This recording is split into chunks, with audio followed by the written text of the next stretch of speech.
Welcome back to Fish Catcher Outdoors. Hey, been wanting to do this video for quite a while actually, and I just wanted to talk through what it's like having this Alumacraft 205. Just super happy with this boat.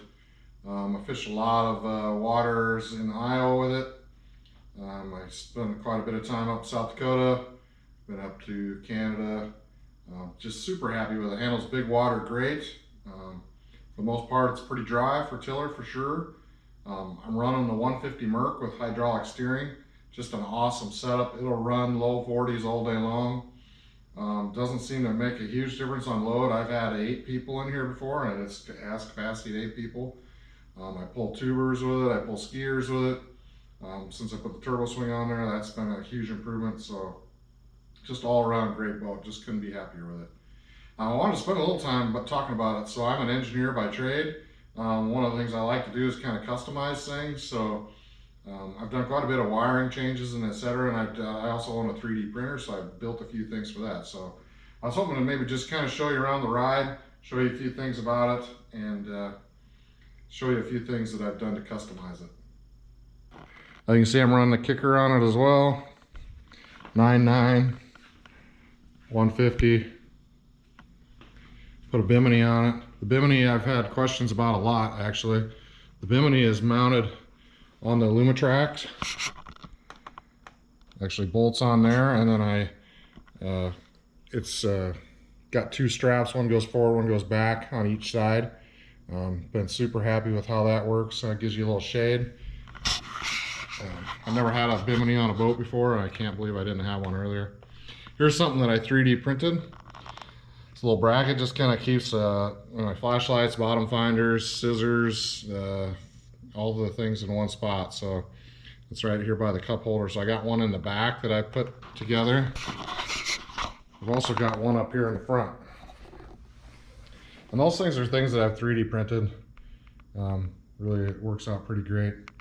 I've also, you can see, I actually run my front units with the Milwaukee batteries, and I've actually built, I 3D printed those devices. I'll swing around to the other side and show you that. But I'm running the Garmin on the front here with my Lowrance, so I can kind of see the Lowrance maps. It links to all those units are linked together, except for the Garmin is running the livescope. So really like having that.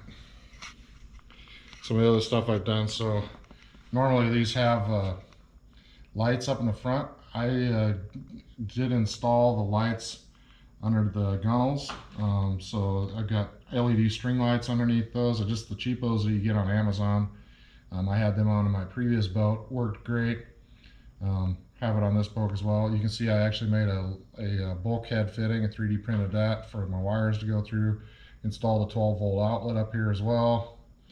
And then it does have an onboard battery charger, which I put in my front compartment. Tons of storage in this thing. I just can't be happier with the storage. And it does have dry storage over there, as well as I pretty much never use the back live well actually, because this live well is so big. I pretty much just use this one all the time. It's pretty huge, even for walleyes.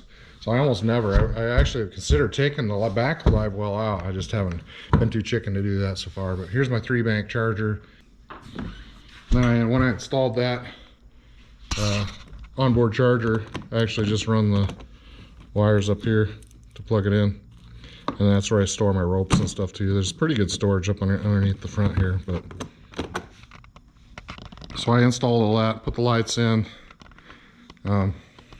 Run the 212s in the back. It has this compartment is actually meant to be able to store your graphs in there, but the 12s don't fit. So I use it for all their odds and ends.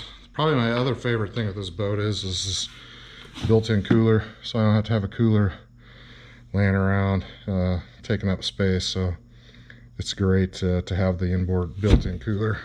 It does a nice job of keeping stuff cool too. Other stuff that I've 3D printed, I actually made these blocks. These are 3D printed. It's a flexible material. I use it to keep the motor centered. It works really good.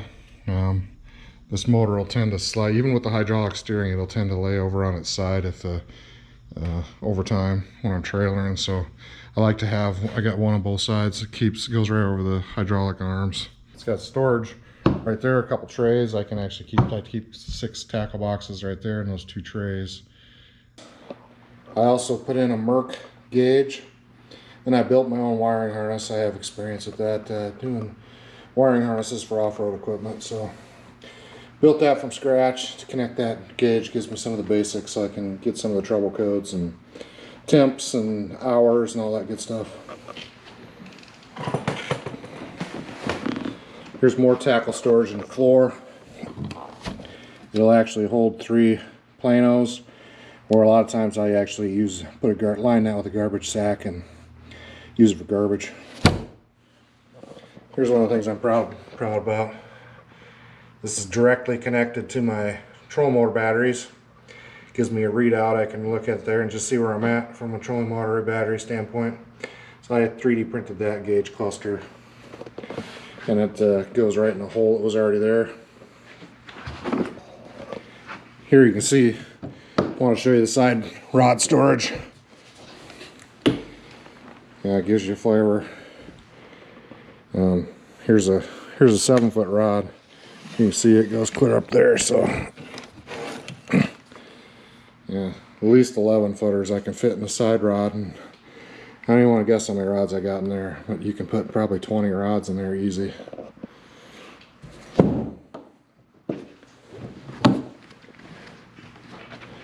Here's dry storage. Keeping towels in there right now. Here's front rod storage.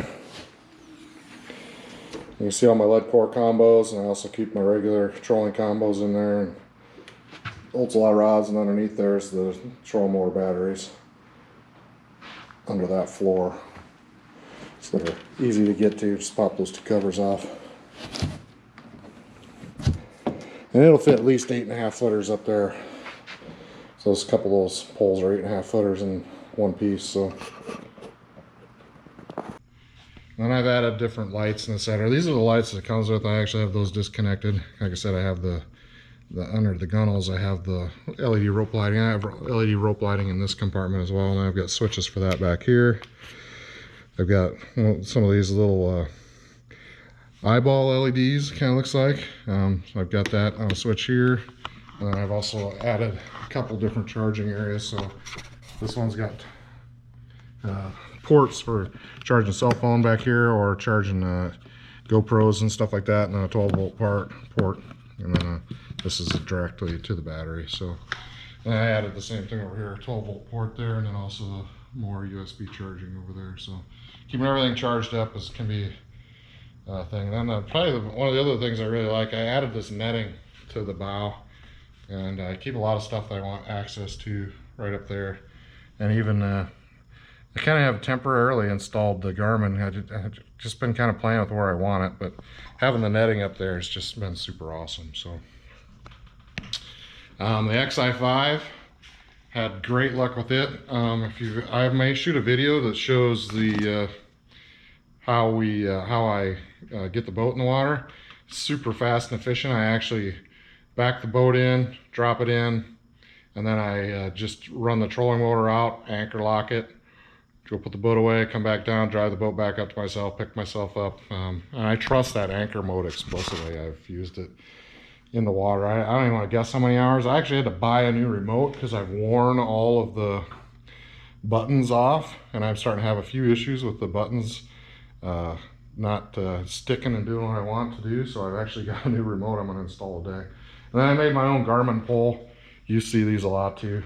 It allows me to steer the direction where I want to look with that LVS 32. So I got the Eagle trailer, the dual axle. I've never had a boat big enough to require the dual axle before, but I really do like how it trailers. It does a great job. It probably wears the tires a little easier, but I actually have to crank this boat into my garage too, so it gets scrubbed pretty hard every time I put it away. And having the dual brakes, disc brakes back here, definitely helps. I tell you, every time I'm out to Big Creek lately, seems like I see a deer on the way home. So almost every single time I've had to slam on the brakes here recently. Coming out of the park, there's deer galore out there. But That's just kind of a quick overview of the 205. Like I said, super happy with it. Performance out of that 150, that is a strong motor. If you're thinking about powering it, it's been trouble-free for me, completely trouble-free, knock on wood. I think I've got about 240 hours on it already, so it doesn't sit much. And the crazy part of it is I'm in Iowa. A lot of the lakes I'm on are no wake, or 5 mile an hour, etc. So you're not out on Big Creek opening it up. But just an awesome boat. Love it. Couldn't recommend it. Couldn't recommend it more. Alumacraft's been great. Haven't had any issues. This is my second Alumacraft. I've had a 165 before this, and that boat was flawless too. So can't say enough good about it. Just super impressed with it. Thanks for checking out the video. If you're interested in any of these things that I've 3D printed to, just drop me a line. Talk it over. Thanks. Bye.